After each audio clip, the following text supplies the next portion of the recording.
किसान और जादुई आम की कहानी। बहुत समय पहले की बात है। एक छोटे से गांव में रामू नाम का एक गरीब लेकिन मेहनती किसान रहता था। रामू के पास बस एक छोटा सा खेत था जिसमें वो सब्जियां उगाकर अपना गुजारा करता था।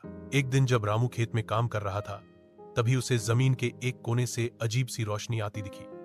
जब वह पास गया तो देखा कि वहां एक छोटा पौधा उग रहा था जिसकी पत्तियां सुनहरी थीं। रामू ने उसे खोदकर देखा तो पता चला कि यह आम का पौधा है। रामू ने उस पौधे को अपने खेत के बीचों बीच लगा दिया और रोज उसकी देखभाल करने लगा।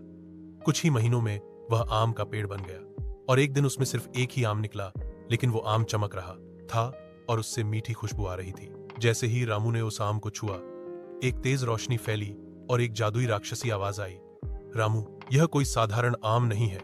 जो भी इसे खाएगा उसकी एक मनोकामना पूरी होगी, लेकिन याद रखना, यह आम सिर्फ नेक दिल इंसान की इच्छा पूरी करेगा। रामू बहुत चकित हुआ।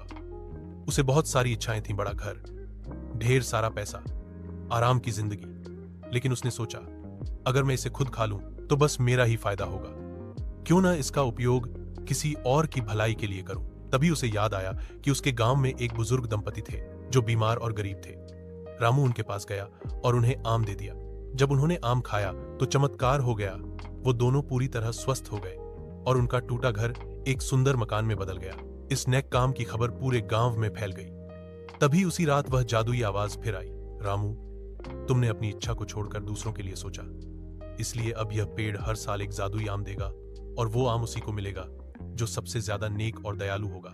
रामू का खेत अब गांव की उम्मीद बन गया। हर साल कोई ना कोई जरूरतमंद जादुई आम से लाभ पाता और गांव में प्रेम, करुणा और सहायता की भावना बढ़ती गई। सीख, नेकी और दूसरों की मदद करने का फल हमेशा मिलता है। जब आप दूसरों की भलाई सोचते हैं तो खुद आपकी दुनिया भी बदल जाती है। अगर चाहो तो मैं इस कहानी को कविता, नाटक या चित्रकथा में भी बदल सकता।